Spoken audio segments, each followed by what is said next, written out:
할렐루야, 6월 20일 목요일 아까베 시간이 돌아왔습니다. 오늘은 사도행전 22장 30절에서 23장 11절까지의 말씀, 재판의 자리를 복음의 자리로 라는 제목으로 함께 말씀 나누도록 하겠습니다. 오늘 본문은 사내들인 공회 앞에 서 있는 사도 바울의 모습을 우리에게 보여주고 있습니다. 먼저 본문 30절은 이 천부장이 바울을 공회 앞에 세우고 있다는 것을 보여주고 있는데요. 그 이유는 천부장은 바울 때문에 일어난 이 큰 소동의 진상을 알고 싶어 했기 때문이었습니다.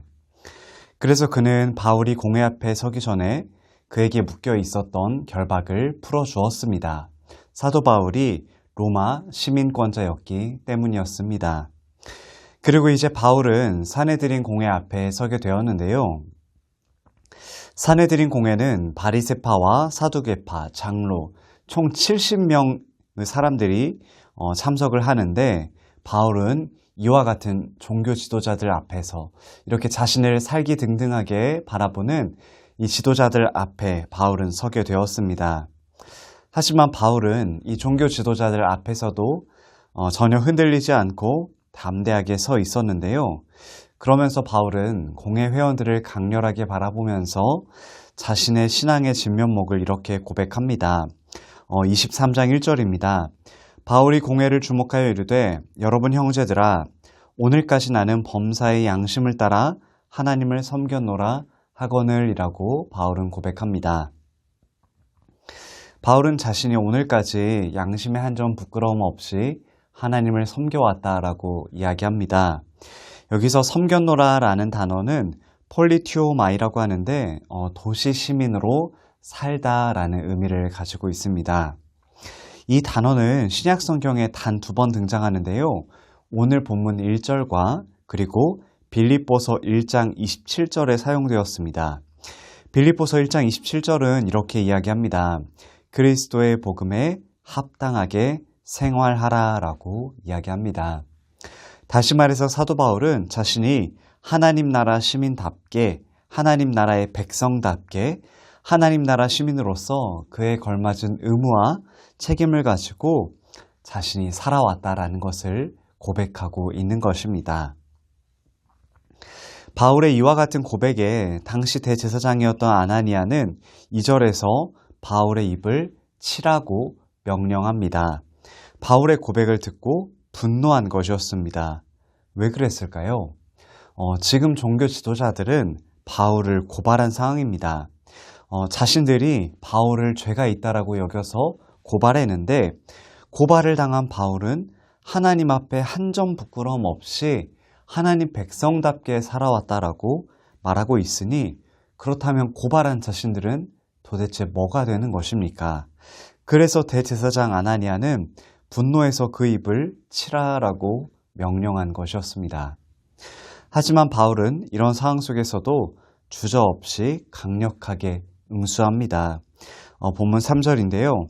바울이 이르되 회칠한다며 하나님이 너를 치시리로다.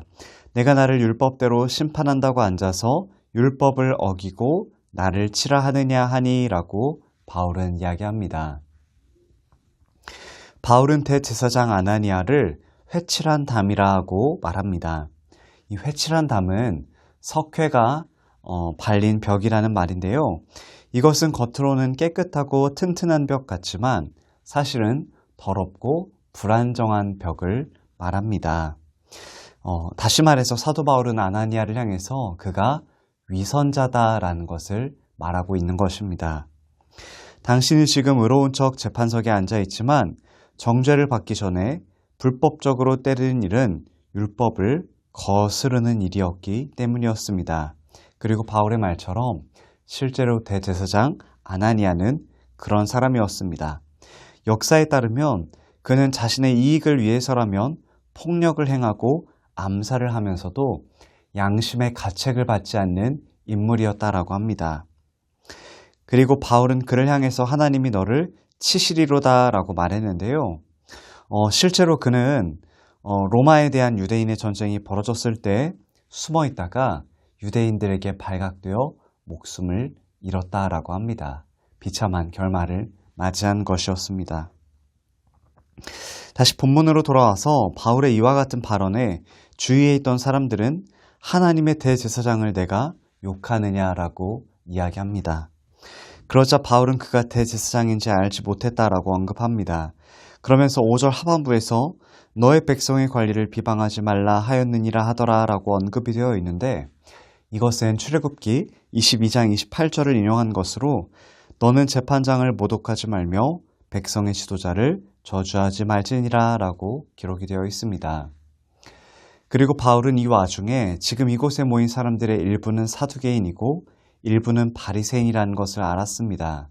그러면서 그는 6절에서 이렇게 이야기합니다. 바울이 그중 일부는 사두개인이요 다른 일부는 바리새인인 줄 알고 공회에서 외쳐 이르되 여러분 형제들아 나는 바리새인이요 또 바리새인의 아들이라 죽은 자의 소망 곧 부활로 말미암아 내가 신문을 받노라 라고 이야기합니다.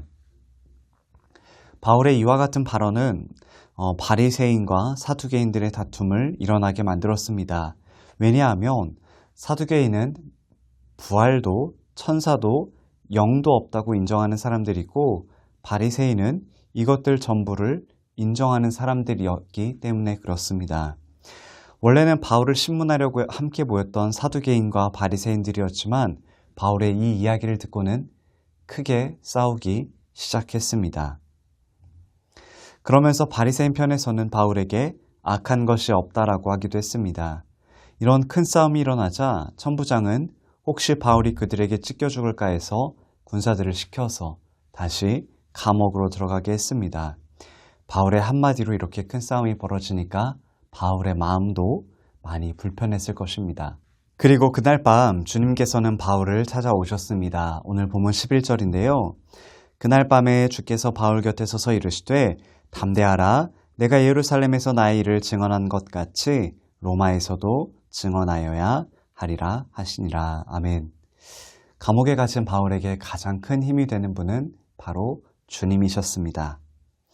주님께서는 이렇게 혼란스러운 상황 속에 빠졌던 바울에게 말씀해 주십니다. 주께서 바울 곁에 서서 이르시되 담대하라. 주님께서는 바울에게 왜 용기를 주시는 걸까요? 그 이유는 바로 뒤에 나와 있죠. 내가 예루살렘에서 나의 일을 증언한 것 같이 로마에서도 증언하여야 하리라. 바울에게는 예수 그리스도의 복음을 여기 예루살렘뿐만이 아니라 로마에서도 전해야 하는 사명이 있었기 때문이었습니다. 그래서 하나님께서는 바울이 복음을 잘 전하는 이 사명을 감당할 수 있도록 용기를 불어넣어 주셨던 것이었습니다. 과거 바울은 이런 고백을 하기도 했습니다.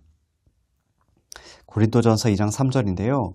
내가 너희 가운데 거할 때 약하고 두려워하고 심히 떨어노라.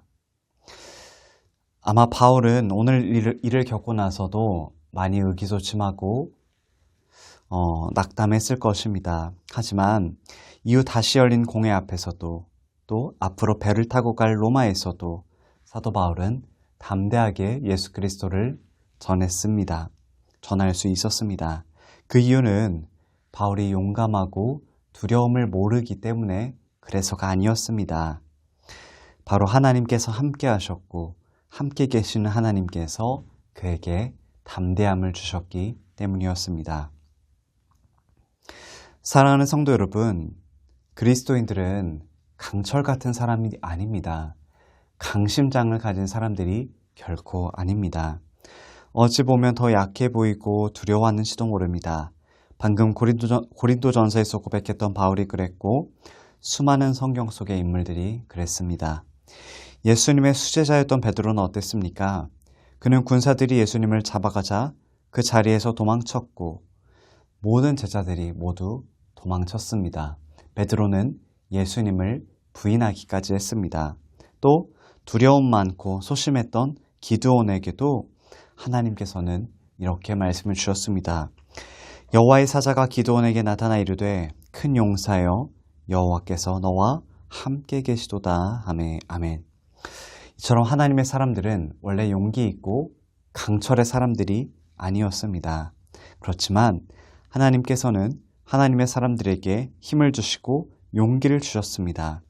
하나님께서 힘과 용기를 주시면서 하나님의 사람들은 하나님께서 맡겨주신 사명들을 넉넉하게 감당할 수 있었습니다.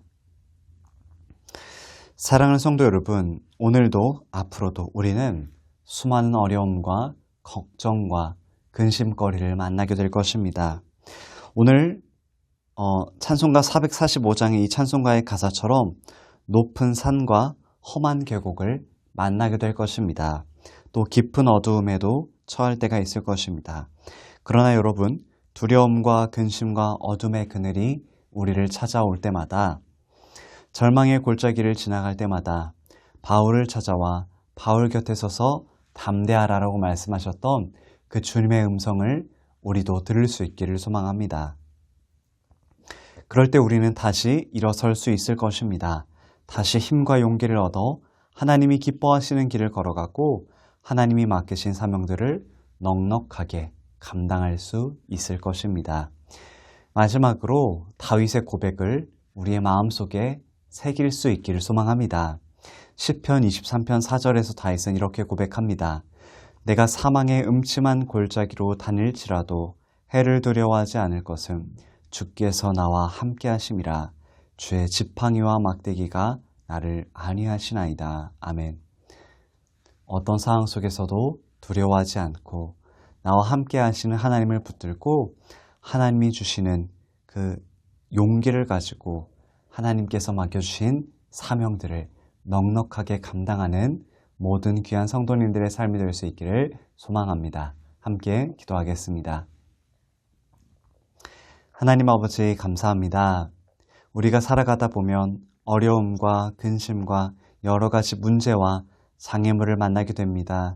하나님, 그럴 때마다 낙심하고 절망하는 것이 아니라 오늘 바울 곁에 서서 담대하라 라고 말씀하시고 용기를 불어넣으셨던 그 하나님의 음성을 들었던 것처럼 하나님, 우리의 삶 속에서 위기가 찾아올 때, 문제를 만날 때 우리에게 용기를 가지라고 담대하라라고 말씀하시는 그 주님의 음성을 듣고 장애물과 문제들을 넉넉하게 이겨내고 돌파하는 우리 귀한 성도님들의 삶이 될 수 있도록 주님 함께하여 주시옵소서. 감사드리며 예수님의 이름으로 기도합니다. 아멘. 감사합니다. 오늘도 주님 안에서 승리하실 수 있길 소망합니다.